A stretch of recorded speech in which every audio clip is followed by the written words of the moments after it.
भारत माता की। बाबा साहब अमर रहे, बाबा साहब अमर रहे।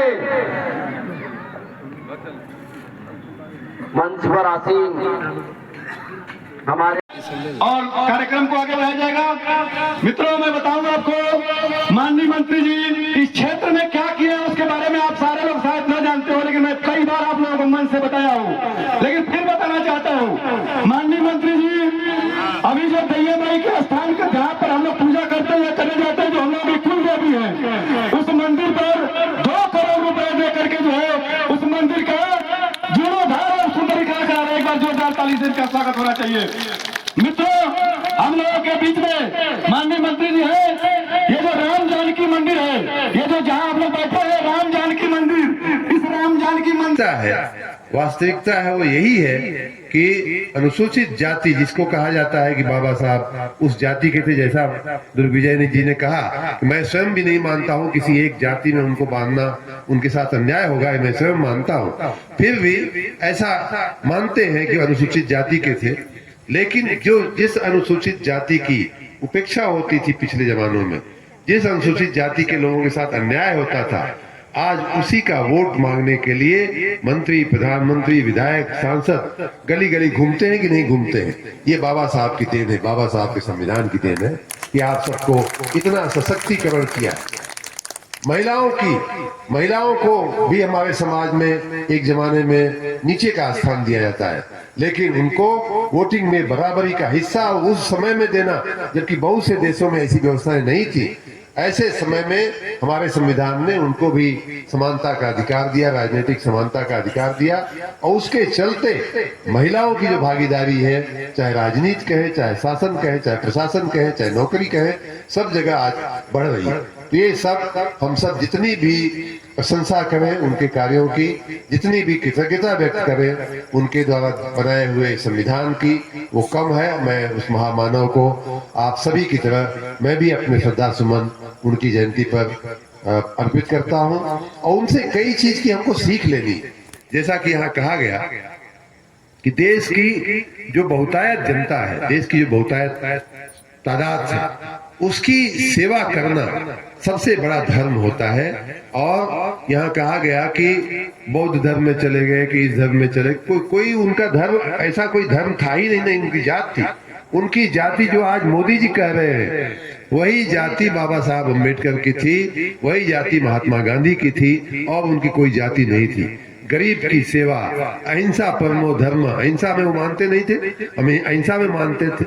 मनसा वाचा करना, किसी का दिल नहीं दुखाना, किसी को किसी की साथ अन्याय नहीं होने देना, ये उन लोगों का धर्म था।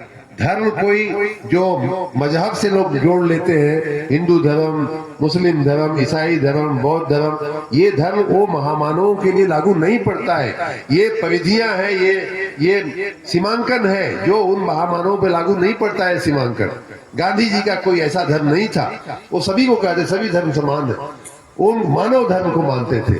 और अगर मानव धर्म को नहीं मानते तो इतना अच्छा संविधान लिख करके बना करके देश की जनता को दे करके नहीं जाते।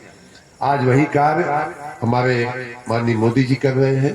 सबकी सेवा, सबका साथ, सबका विकास, चाहे गरीब हो चाहे किसान हो, उसको सभी एक बात का आप हमेशा, आप चूंकि चुनावी माहौल है, माताओं ये सुझा तो माननीय नरेंद्र मोदी जी को सुझा कि हाँ भाई यही अनाज ये गरीबों में बांट दिया जाए, यही अनाज गरीबों को दे दिया जाए। जो सड़ जाता है हमारी गोदामों में, उनको जो है अन्न की चिंता नहीं रहेगी, खाने की चिंता नहीं रहेगी, सुबह शाम खाना बनेगा कि नहीं इसकी चिंता नहीं रहेगी। और जब ये चिंता नहीं रहेगी तब वो आगे की बात सोचेगा, तब वो अपने बच्चे को पढ़ाने की बात सोचेगा, तब उनको कहीं पढ़ा लिखा करके नौकरी चाकरी लगाने की बात। जब पेट ही नहीं भरेगा तो उसके आगे आदमी सोच ही नहीं। यही कारण रहा है कि गरीब की 1 नहीं, 2 नहीं, 3 नहीं, 4-4, 5-5 पीढ़ियां जो है वो गरीबी में रह गई हमारे देश में। ये कारण था, क्योंकि उसको उनको गरीबी से निकालने की किसी को चिंता नहीं थी। तो ये बात आप लोगों को ध्यान में रखना पड़ेगा आने वाले दिनों में। जैसा मैंने बताया कि बाबा साहब की कृपा है कि सारी पार्टियों के लोग, राजनीतिक पार्टियों के लोग आपके पास आएंगे आपका वोट मांगने के लिए। आपका वोट बहुत बहुमूल्य है, लेकिन ये बात अपनी जहन में, अपने दिमाग में जरूर रखिएगा कि किस पार्टी के शासन में सभी गरीबों को फ्री राशन मिलना शुरू हुआ है, किस पार्टी के शासन में सभी जो बेघर लोग थे उनको मकान देने की, प्रधानमंत्री आवास देने की कवायद शुरू हुई है, की प्रक्रिया शुरू हुई है। किस पार्टी का शासन आया तो हमको आयुष्मान कार्ड मिला है, 5 लाख रुपए की दवाई कराने की हमको व्यवस्था हुई है। कौन सी पार्टी थी जिसके शासनकाल में अब हमको पेट साफ करने के लिए रात होने का इंतजार नहीं करना पड़ता है, अब हमारे घर में शौचालय हो गया है। कौन सी पार्टी का शासन है कि जिसमें हमको पानी आता है, जब चाहे तब हम खोल करके पानी अपना ले सकते हैं। कौन सी पार्टी आई है तो आपको 24 घंटा बिजली मिल रही है कि नहीं, आजकल मिल रही है। तो कौन सी पार्टी आई है तो हमको 24 घंटा बिजली मिलना शुरू हुआ। ये बात देखिए, भ्रम में मत रहिए जिनके सिर पे अभी भी छत नहीं। क्या 75 साल का समय कम होता है लोगों के सिर पे छत बनाने की? क्या 75 साल का समय कम होता है लोगों को अनाज की, खाने की सुरक्षा देने की? कि भाई पेट तो भरे आदमी का, सुबह खा लेला तो शाम का चिंता, शाम को खा लेला तो सवेरे का चिंता कि क्या बनी, क्या हमारा लड़का खाइए, कैसे खा के। पढ़ाई लिखाई ये बातें तो बहुत दूर की बात थी।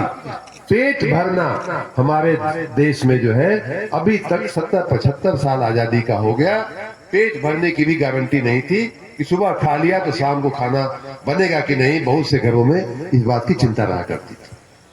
खाना खाने के बाद 75 साल तक किसी ने ये बात नहीं सोचा कि भाई शौच भी जाना पड़ता है आदमी को। जब आदमी का जीवन लिया है, मनुष्य शरीर मिला है, तो ये भी उसकी आवश्यकता है कि सुबह शाम दोपहर उसको शौच भी लगती है। मैंने स्वयं अपनी आंख से देखा है, अपने जीवन में, बचपन में मैंने देखा है भाइयों बहनों कि हमारे घर की जो महिलाएं थी, गांव की जो महिलाएं थी, वो शाम होने का इंतजार करती थी।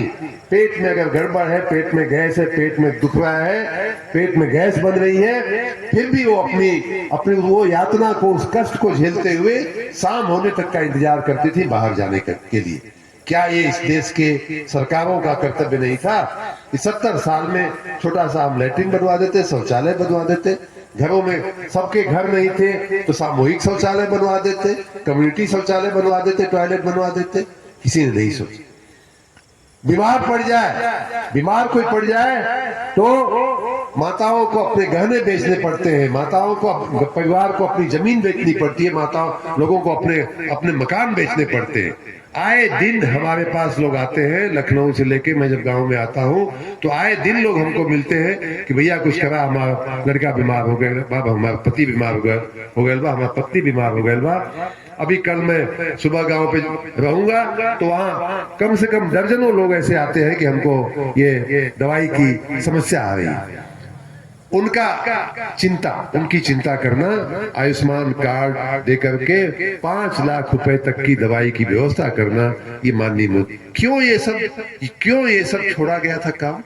क्यों ये सब बाबा साहब अम्बेडकर 56 में गुजरने के बाद क्यों सरकारों ने चिंता नहीं किया? गांधी जी के गुजरने के बाद क्यों इन बातों की चिंता नहीं हुई देश में? क्या इस समय कम पड़ा? क्या संसाधन कम पड़े? विदेश यात्रा करने के लिए, अपने मौज मस्ती के लिए तो सारा का सारा संसाधन था सरकार में बैठे हुए लोगों के पास, लेकिन गरीब का मकान बनाने के लिए, गरीब को अनाज देने के लिए संसाधन की कमी पड़ जाती थी। आपकी जानकारी के लिए, जो अनाज आप यहाँ हमारी अमरहट, खुरहर, कसारी के लोग, जो किसान लोग, अभी प्रधान जी कह रहे थे कि भाई साहब एक नाला है जो सड़क चौड़ा होने के चलते टूट गया, उसमें कई बीघा जमीन जो है जलमग्न हो जाती है।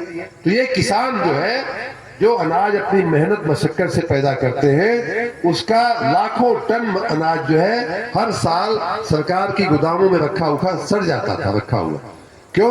ऊपर से पानी टपकता था, नीचे से पानी चला जाता था, कोई देखने वाला नहीं था, कोई चिंता करने वाला नहीं था कि देश में अनाज इतना हो रहा है कि लाखों टन अनाज जो है सड़ जाता था।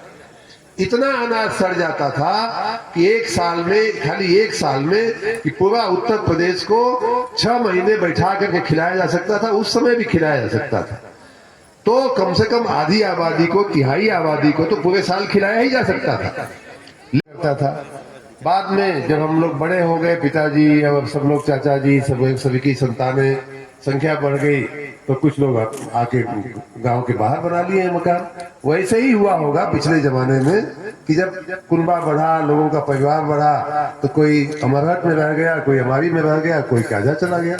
इतना ही फर्क है, बाकी सब कुछ एक है, हम सभी एक है। और अपनी दूसरी भी पहचान में बताऊं, क्यों मैं कह रहा हूं कि मैं आपका हूं, कि यहाँ के कई लोग शायद खुरहट के रेलवे स्टेशन के स्कूल में पढ़ाई किए होंगे कि नहीं किए होंगे कुछ लोग। तो उसी स्कूल में मैं भी पढ़ा हूँ।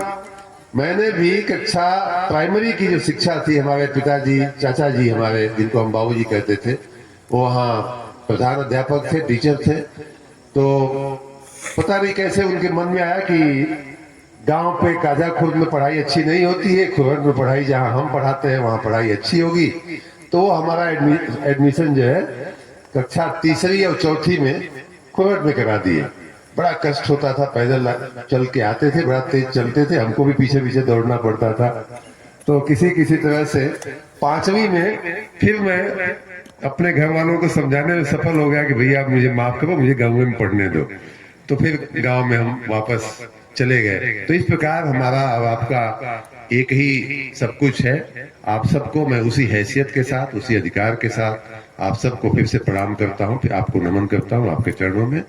खास करके आज बाबा साहब अम्बेडकर की जयंती पे मिलना हुआ है, तो यहाँ बहुत सारी बातें, बहुत सारे उनके पहलू हैं, उनके जीवन के, जितना भी कहा जाए कम है। महामानव थे, हम सबके आदर्श थे, हम सबके सम्माननीय थे।